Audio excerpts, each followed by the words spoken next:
Alright. I said I'd make a video, so I'm gonna make a video. Let's get rid of this. I missed this by a tick, got here too late. We have to go. I guess we don't have to. Yeah, let's go into MNQ. Should still have it on here, I think. Yes, here. Okay, so we'll start on the 12-minute. Okay, so this is what happened. So this candle, yeah, let's get rid of all this because I have this all saved anyways. Okay, so this candle made the low. We can all agree on that. This candle closed above that. So technically speaking, this candle is what caused the break of structure. So I think it is in one of Stoic's videos or maybe Pack's videos. I'm not sure. But he takes this candle that caused this break and takes 50% of that candle. And he takes it for 1-to-1. Now, unless I'm taking a 1-to-2, like something predefined, like this one that I had set up here, which looks like I'm gonna need to cancel it. Especially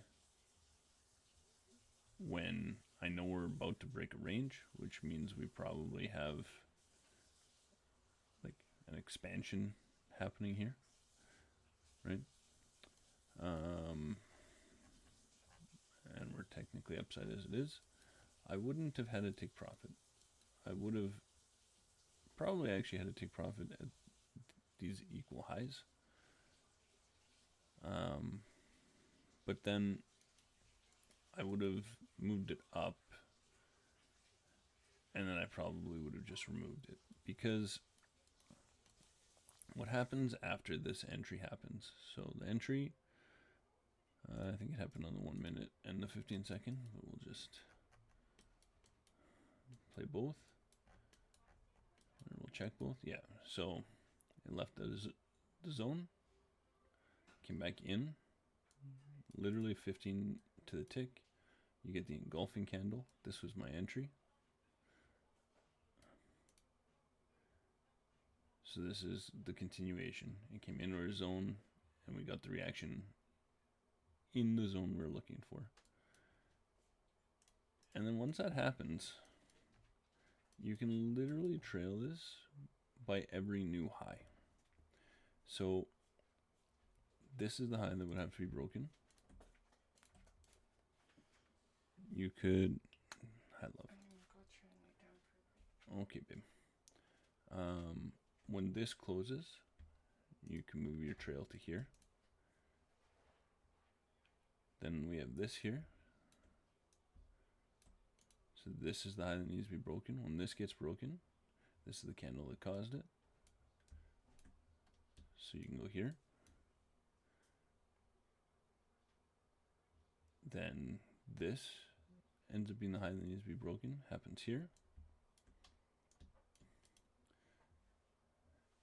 And you wouldn't use this candle. You would use this because this is the lowest point in this sequence. And then from here, you get this engulfing. And because your risk is only 22, and here you would be up something like 132, you're going to start trailing much more aggressively when this happens. So you would now be trailing by candles. When this candle goes up and closes down, you would be trailing by this candle. We break up again and close. You're trailing by this candle. You could trail by the SNDR that caused the continuation, or this candle, technically. Then you get it continued, so we're trailing here. We continue, so we're trailing here or here, whichever. I would be like hyper trailing here. Close up here, and you get stopped out here. Super, super easy trade. You're just looking for the flip to happen in the zone. You could even say that this is the zone, the high to low. I would just take this candle based on this is the candle that caused the low. It hits the 50%. This, you'd have a little bit more drawdown. Your entry wouldn't be as clean.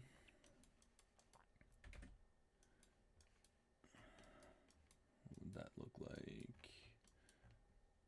Yeah, it'd be the same entry actually. Comes into the zone, grabs this right here, inside the 50%, and you get the engulfing. You could even argue for this to be your entry, because you get the valid low. So you have the protected low and the valid low, and you're looking for the 50% in there. So you could be entering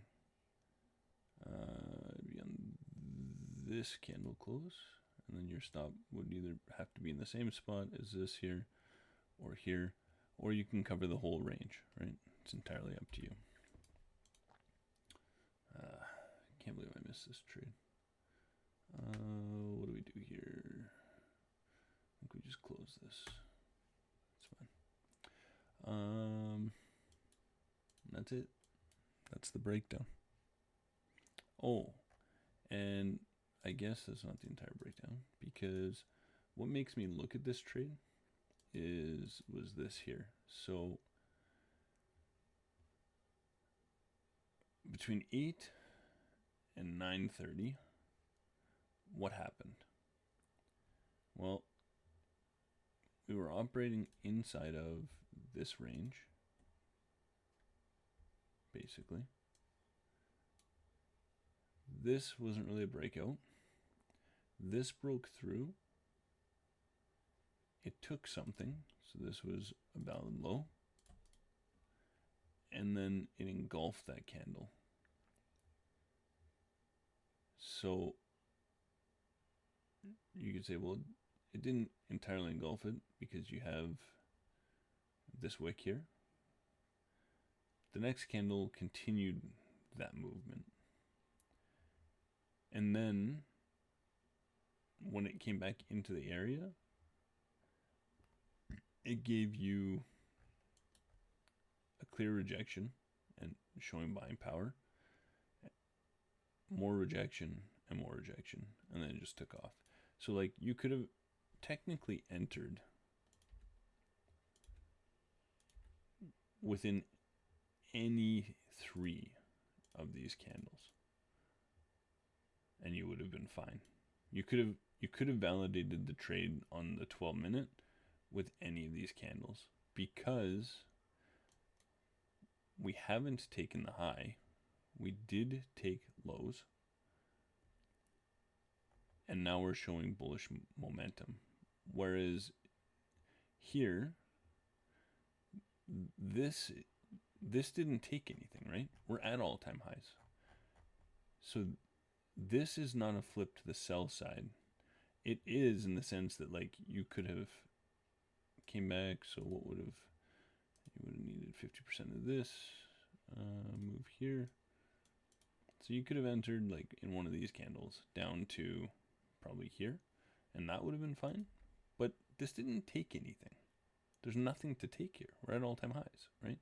So you're looking for, like, a lot of people would have been shorting here to try and like take these equal lows.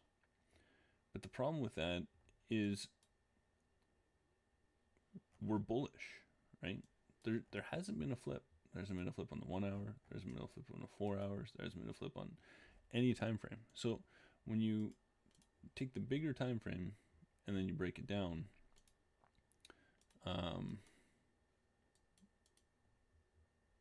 it's just high time frame top down analysis. I've been talking for 10.5 minutes already, so that's it for me today. Let me know if you have any questions and go from there.